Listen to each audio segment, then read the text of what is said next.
the main event, the man whom which this fight card was built around, Ciryl Gane, coming in at minus 160 against Serghei Spivac, who sits at plus 130. The dog, over under 2.5 rounds, plus 132 for the over, minus 162 for the under. Ciryl Gane coming in here 3-2 in his last 5. The only 2 losses, obviously, to Francis Ngannou and John Jones.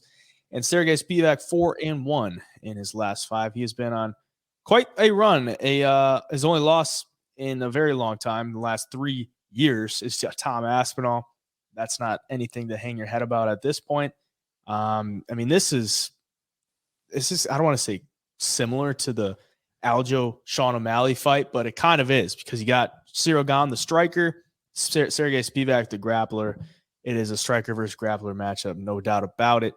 And if you watch Gane's last fight, you probably don't feel too good about if it goes to the ground.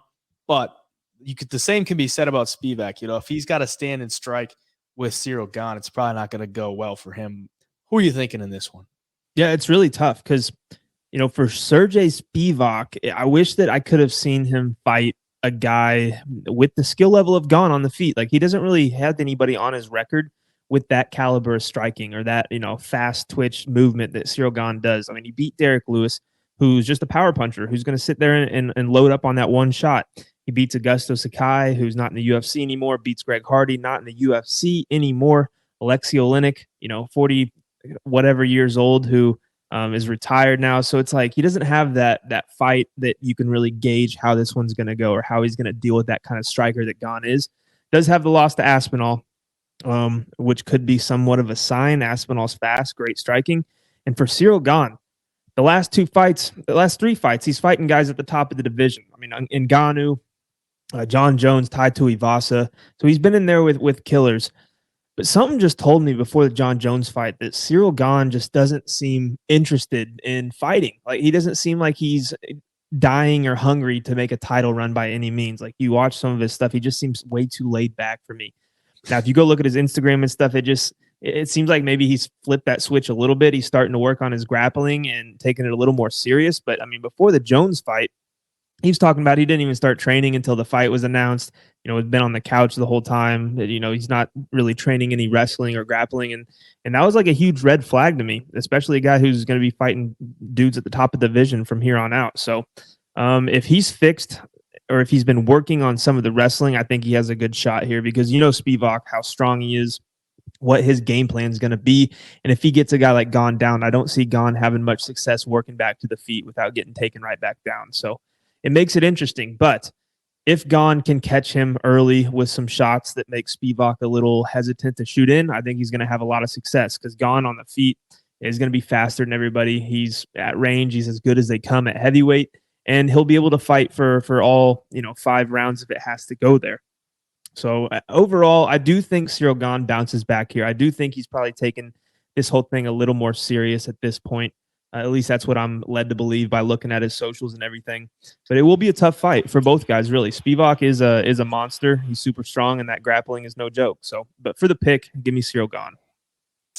This is a tough one. I hate doing the striker versus grappler thing, because more times than not, the guy that you pick, you're either going to look like a genius or you're going to look like a complete idiot. Like, that's how the Sean O'Malley Aljamain Sterling fight went, because Aljo didn't get it to the ground. So he's outmatched on the feet. He's going to get knocked out.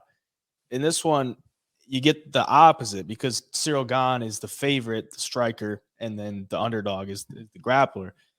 If you look at Gane, like, he's been fighting at the top of the division for a pretty good amount of time now. I mean, most of his UFC career, he's only had like 4 fights that were really outside of the top 10, top 15. And I mean, wins over Rosenstrike, Volkov, Lewis, and became the interim champ, and then fought Ngannou, who's one of the best heavyweights on planet Earth, and then lost to John Jones. So his only 2 losses in his entire career to 2 of the best heavyweights of all time, probably. So that's, you got to take that into account. Obviously, he just hasn't looked good on the ground whatsoever. Like, every loss that he's had is fights that he's gotten taken to the ground. If he's gotten taken down, he's lost. So coming into this one, I would find it very hard to believe that he doesn't get taken down. So that's really tough to take that into account and still lay the chalk on him. But then you look at Spivac, he hasn't been fighting as high up in the rankings, but I mean, he's still able to pick up wins over like Derek Lewis. Really didn't have any problem against Derek Lewis. Win over Augusto Sakai is like, yeah. A win over Greg Hardy is there. Like, his really only good win is Derek Lewis, but it was a very dominant win. And since the Aspinall loss, it's almost like he's kind of turned a corner in his career to be like, he's kind of this dominant wrestler now. I mean, he's 3 takedowns against Greg Hardy, 6 against Augusto Sakai, 6 against Derek Lewis, and was able to finish them all in the first or second round. So he's able to rack up takedowns very easily. He's got a 65% takedown accuracy. That's pretty hard to do, especially at heavyweights. Like, these are tough guys to bring down. And he's averaging 5 takedowns per 15 minutes. I mean, Ciryl Gane's going to get taken down in this fight. So it's like, can he survive? Well, if you look at what John Jones did to him, you'd say no. But that's John Jones. This is Serghei Spivac. How good is Serghei Spivac? We're going to find out.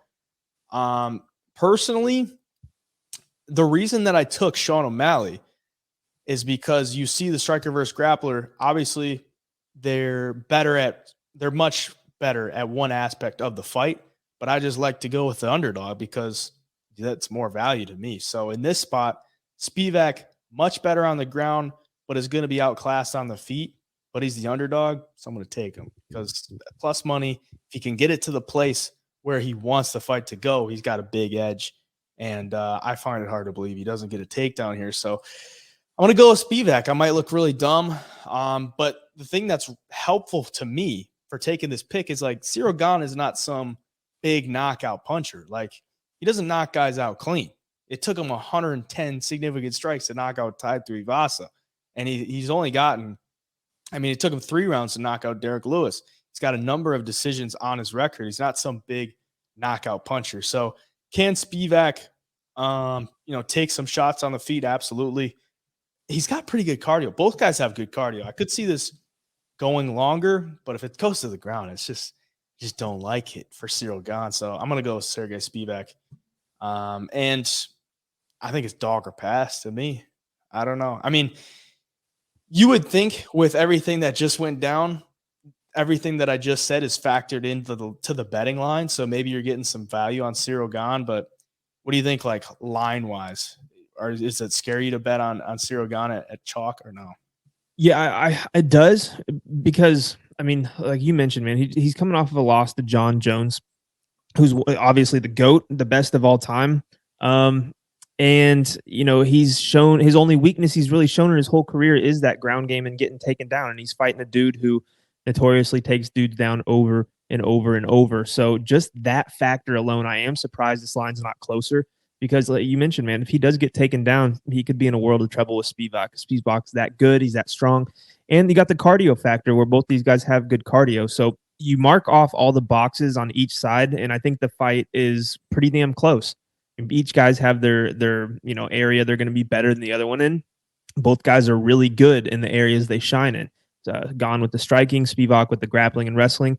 So when you boil all of that down, I do think it's a closer fight. And to take Ciryl Gane on the money line minus 175 just seems too risky to me. Like, from a betting, I'm going to take Ciryl Gane to win the fight, but from a betting standpoint, it's completely different. Like you mentioned, dog or pass here. And if you are taking the dog, like, you have things to look forward to with that wrestling. And, basically, if you take Serghei Spivac, you're just sitting there wanting him to spam takedowns from the beginning. And once he gets him down, your bet's going to start looking really, really good. So, yeah, I think this line should be a lot closer, in my opinion. I will say Spivac probably needs an early finish, because the longer the fight goes, it's going to be tougher to take him down. Gane's got good cardio, and the amount of volume he can put on you on the feet, it's going to add up over time. So I think he probably needs a early finish. Can he get it? We will see, but he'll be the pick for me.